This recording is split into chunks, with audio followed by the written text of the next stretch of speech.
नमस्कार मु Ajay Kumar Sahu Mahavir YouTube channel को आपण मानकु स्वागत। आज मते गोटे भल कथाटे जड़े सार कहले सर आपण यूट्यूब चैनल करछन्ती आपण जो वीडियो पोस्ट करछन्ती काहे किछि वायरल तो हो नाही ताले कौन कले भाइराल हम कले जमती भिड कर भाइराल हो जाऊँगी राति राति बोली सारे आप गोटे किसी कहतु केमती भाइराल हम आम तो अर्धलग्न बेस हो पार नहीं कि पेंट सार्ट खोली लंगड़ा हो आग पछ देख पार नहीं तेणु कौनटा कले नाई नाई सारे आपड़ से करूँ ना किसी एमती करंतु जोटा कि आपणकर व्यूअर्स बढ़ो मुझे भाई सार आपण भाइराल कथा मत कहीं कहते मु भाइराल होगा चाहूँ ना मु वार्ता देवाक चाहूँ सोशल मेसेज देवाक चाहूँ आपण गोटे कथा शुणवे टिकिली बा सिंदूरटी अति मूल्यवान नुहे मध्य कम मूल्यवान किंतु ताहा कौन करे गोटे नारीर सौंदर्य बढ़ाए सदबार प्रमाण दिए सुंदरता बढ़ाए किंतु गोटे मथामणिटे अति मूल्यवान केवल सौंदर्यर आभूषण करे गोटे सुना गोटे हीरा 1 ग्राम दाम से 10,000 ही था कि लक्षे ही था किंतु गोटे लुगा बा सार्ट पैंट दाम अति बेसी केते ही थिबा दरकार 10,000 5,000 जहाँ भी था किंतु लुगाटे कौन करे लज्जा निवारण करे किंतु सुना रूपाटे सौंदर्य बढ़ाए किंतु लज्जा निवारण करे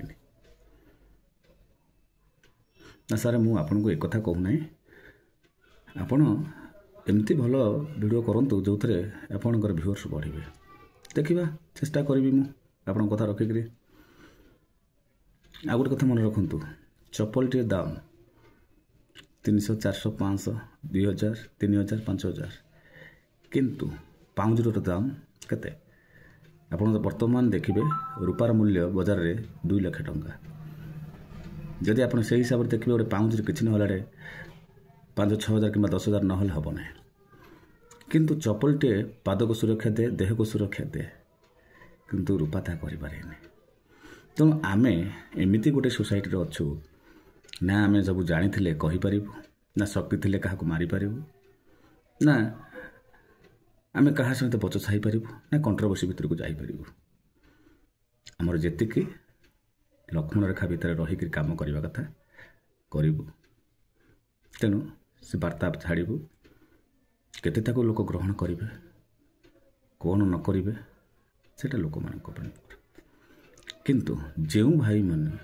जो भौणी माने ओडिया अस्मिता को नहीं जगन्नाथ संस्कृति को नहीं कला परंपरा इतिहास को नहीं कलंकित करुछन्ते से केवल क्षणिक सुख पाए क्षणिक अर्थ रोजगार करने निजर सुख पाए सीना करुछन्ते किंतु एरा भविष्य जे बुमरैंग हम ताके भाविबा दरकार जो भाई माने सोशल मीडिया रे भौणी माने असभ्य भाषा रे गाली गुलज करवा खराब मंतव्य देवा आपण चिंता कले से माने कौन हाई स्कूल हो प्राइमरी स्कूल हो कि कॉलेज हो पाठ पढ़ी थे शिक्षक शिक्षयित्री ज्ञाति कुटुंब बापा माँ परिवार वर्ग स्त्री माँ भौणी सब देखुवे से चिंता करुवे मो पुओ कि झील कि सुंदर भाषा शिखी जहाँ भाषा ज्ञान रे मो पुओ को कही पारे तेणु आम गोटे कथार अच्छी बापा माँ संजोग बेले बिहिजा लेखिला कपले तेणु परिवार चरित्र गठन शिक्षा दीक्षा जहाँ हुए तो सोशल मीडिया आसवा दिन ठारू से परिवार चरित्र गठन उपर बहुत भल परिचय दौरान कहार अर्थ हूँ जे आपण भिडियो करंतु सुंदर वार्ता नहीं आसतु ରୋଷ୍ଟି କରନ୍ତୁ, କିନ୍ତୁ ଭାଷା ସଂଯମତାର ଭିତରେ ରହି ଆମେ ଯଦି ଭିଡ଼ିଓଟିଏ କରିବା, ଛାଡ଼ିବା, ନିଶ୍ଚିତ ଭାବରେ ଧୀରେ ଧୀରେ ଲୋକ ତାକୁ ଗ୍ରହଣ କରିବେ। ଯେ ଆମେ ଏମିତି ଅସଭ୍ୟ ଭାଷାରେ ଗାଳି କରିବା, ମା ଭଉଣୀ ନେବା, ଆରେ ତୁମେ ତ ନିଜ ମାଆକୁ ସୁରକ୍ଷା ଦେଇପାରୁନ, ନିଜ ଭଉଣୀକୁ ସୁରକ୍ଷା ଦେଇପାରୁନ, ତୁମେ କ'ଣ କହୁଛ ଆମେ ଓଡ଼ିଶା, କ'ଣ କହୁଛ ଓଡ଼ିଶା ମାଟି, କ'ଣ କହୁଛ ଜଗନ୍ନାଥ ସଂସ୍କୃତି। ସବୁବେଳେ ସେଇ ଓଡ଼ିଶା ମାଟିକୁ ନେଇ କି ଜଗନ୍ନାଥଙ୍କୁ ନେଇ ଦ୍ୱାହି ଦେଇ ଯେଉଁ ପ୍ରକାର ଅସଭ୍ୟ ଭାଷା, ତାଙ୍କର ଯେଉଁ ନିର୍ଯାତନା, ଅତ୍ୟାଚାର। ତେଣୁ ଆପଣମାନଙ୍କର ଶିକ୍ଷା ଦୀକ୍ଷା, କଳା ସଂସ୍କୃତି, ଜ୍ଞାନ, ଆପଣଙ୍କର ପରିବାରର ଚରିତ୍ର ଗଠନ, ଆପଣଙ୍କର ଚରିତ୍ର ଗଠନ ତାହା ହିଁ ଜଣାପଡ଼ିଯାଉଛି। ଆଉ ସେଥିପାଇଁ ସେମାନଙ୍କର ଯେତିକି ଦୋଷୀ ନୁହନ୍ତି, ଆମେ ଯେଉଁମାନେ ଅନ୍ଧ ଭାବରେ ଆମେ କ'ଣ କରୁଛେ, ସମର୍ଥନ କରୁଛେ। ଅର୍ଥାତ୍ ଚୋରି କରିବାକୁ ଗଲେ ଦୁଇ ଜଣ, ଜଣେ ଚୋରି କଲା, ଜଣେ ଛିଡ଼ା ହେଲେ ମଧ୍ୟ ଚୋର ସାଙ୍ଗରେ ଯାଇଛି ମାନେ ସେ ଚୋର। ତେଣୁ ଏପରି କାର୍ଯ୍ୟରୁ, ବ୍ୟବହାରରୁ ଟିକେ ନିବୃତ୍ତ ରହି ଆମେ କ'ଣ ଭଲ ବାର୍ତ୍ତା, ଓଡ଼ିଶାରେ ଅନେକ କଳା ସଂସ୍କୃତି, ଐତିହ୍ୟ, ପରମ୍ପରା ଅଛି, ନିଜର କଥା ଅଛି, ନିଜର ପରିବାରର କଥା ଅଛି, ଆମେ ତାକୁ କ'ଣ ତାକୁ ଗୋଟେ ଡେକୋରମ୍ କରି ତାକୁ ଆମେ କଣ୍ଟେଣ୍ଟ ବନେଇ ପାରିବାନି। ଯଦି ଭାଇମାନେ କି ଭଉଣୀମାନେ ମୁଁ ଭୁଲ କହୁଛି, ଦୋଷ ଥିଲେ କ୍ଷମା କରିବେ, ତ୍ରୁଟି ଥିଲେ ମାର୍ଜନା କରିବେ। କାହିଁକି ଆଜିକା ଦିନରେ ସତ କହିଲେ ଦୋଷୀ, ମୁହଁ ଖୋଲିଲେ ଭୁଲ, ଆଉ ପ୍ରତିବାଦ କଲେ ଦଣ୍ଡ। ଓଡ଼ିଶାରେ ବହୁ ବିଜ୍ଞ ଲୋକ ଅଛନ୍ତି, ବିଚାରକ ମଣ୍ଡଳୀ ଅଛନ୍ତି, ଜ୍ଞାନୀ ଗୁଣୀ ଅଛନ୍ତି। ସମସ୍ତେ ଆଜିକା ଡେଟ୍ରେ ସମସ୍ତଙ୍କ ହାତରେ, ଆବାଳ ବୃଦ୍ଧ ବନିତା ସମସ୍ତଙ୍କ ହାତରେ ମୋବାଇଲ।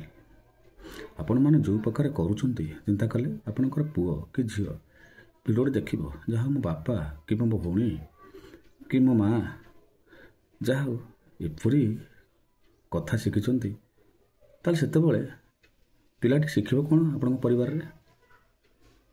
ଏଇଟା କେତେ ଦୂର ଠିକ୍? ଭିଡ଼ିଓ ଭାଇରାଲ୍ ହେବା, ଭିଉଅର୍ସ ବଢ଼ିବା, ସବସ୍କ୍ରାଇବର ବଢ଼ିବା, ଅର୍ଥ ରୋଜଗାର କରିବା ମାନେ କ'ଣ ଚରିତ୍ରକୁ ନିଲାମ କରିକିରି?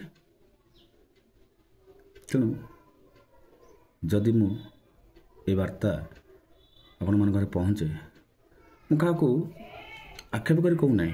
କାଲି ମୁଁ ଗୋଟେ ଭିଡ଼ିଓ ଦେଖୁଥିଲି, ସୌଭାଙ୍ଗିନୀ ସାହୁ ଆଉ ବିଶ୍ୱନାଥ ଶତପଥୀଙ୍କର କ୍ୱେଶ୍ଚିନ୍ ଆନ୍ସର୍ଟିଏ ଓଡ଼ିଆ ଅସ୍ମିତାକୁ ନେଇ, ଅତି ସୁନ୍ଦର ଭାଷା ସଂଯୋଜନା, ବହୁତ ବଢ଼ିଆ